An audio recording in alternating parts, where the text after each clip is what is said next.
Hi Atiba, great to see you. We're here at the Vans Oxford Street store in London. How are you enjoying the UK in October? The train ride from Paris was amazing. I had a great time, met some new friends. I really love London. They need to figure out how to leave bars open later in Soho, but El Camion was great. Great food, great friends. We're here to discuss your collection, but before we do, you became brand curator for Vans last year. How did the role come about and what does the job involve? It came about because they approached me. I have a long-running relationship with Vans, starting in '95, where I shot my very first shoe photo ad, which was Matt Mumford for a half cab ad. And then in 2010, I became an ambassador with OTW, with me and my brother as DJs. But they approached me, and I was like, this is great. They really committed to me, gave me a great opportunity. The design team has been amazing. They also respect my opinion on things and support me going to things, and yeah, it's been great. It's not a 9-to-5 job. It sounds a little 9-to-5, but luckily for me, they don't abuse me too much. You have a 30-year-long relationship with Vans. What does the brand mean to you and, more broadly, skateboarding as a whole? Vans means to me like everything. It's the original skateboard shoe, and they have heritage to own that space, which is amazing. And a space that's very competitive, right? But for me, I was special ordering shoes when I was 15 years old.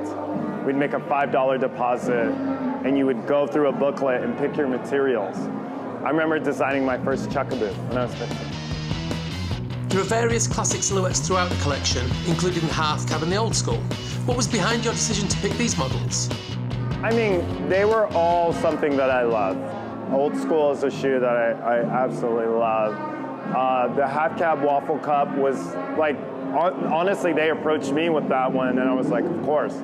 Half cab's my favorite skate shoe of all time. So it was amazing to get the opportunity to make a colorway with that.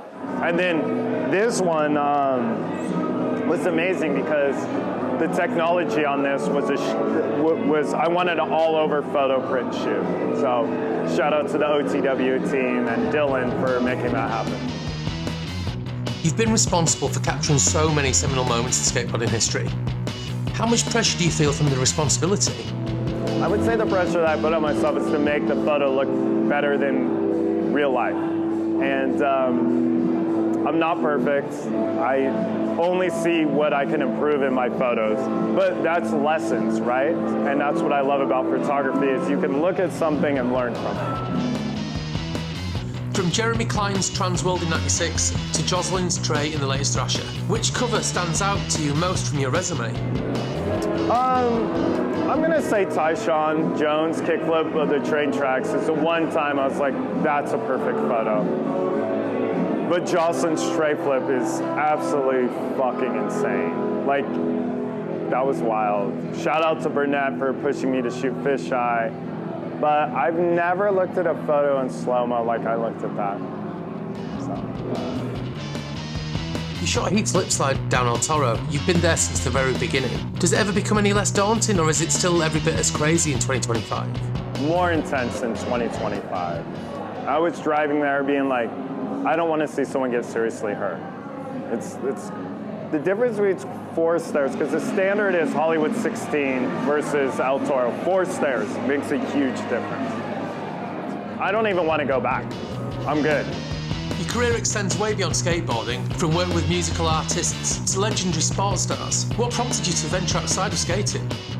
Well, photography, you could take a shitty photo and be a cool person, and you'll have a career. It's all about relationships, being nice, being kind. It's actually funny because photography has introduced me to so many people that I thought I would never meet. And a lot of times I feel like a name dropper weirdo, but I'm so lucky to have so many amazing relationships with so many amazing, talented people. From Kobe to The Edge, to Tony Hawk, to Tyshawn Jones, you know what I mean? Then there's the cover of Happy Gilmore too. How on earth did that happen? luckily, because the Workaholics dudes, I did their movie called Game Over Man, and they introduced me to the team at Netflix, which is like, people don't know, like, I shot Christmas Chronicles with Kurt Russell. Like, I do things that no one knows. And they wanted someone who could, but I'm very proud that I can shoot a portrait and action. So they needed someone who could do both. So, and my very dear friend Kyle Newacek directed it. So it was a great thing. And Adam was great. Finally, once this promo tour is over, what's next? A book, and I'm really excited. We're gonna do one more collection with Vans, so I'm super stoked.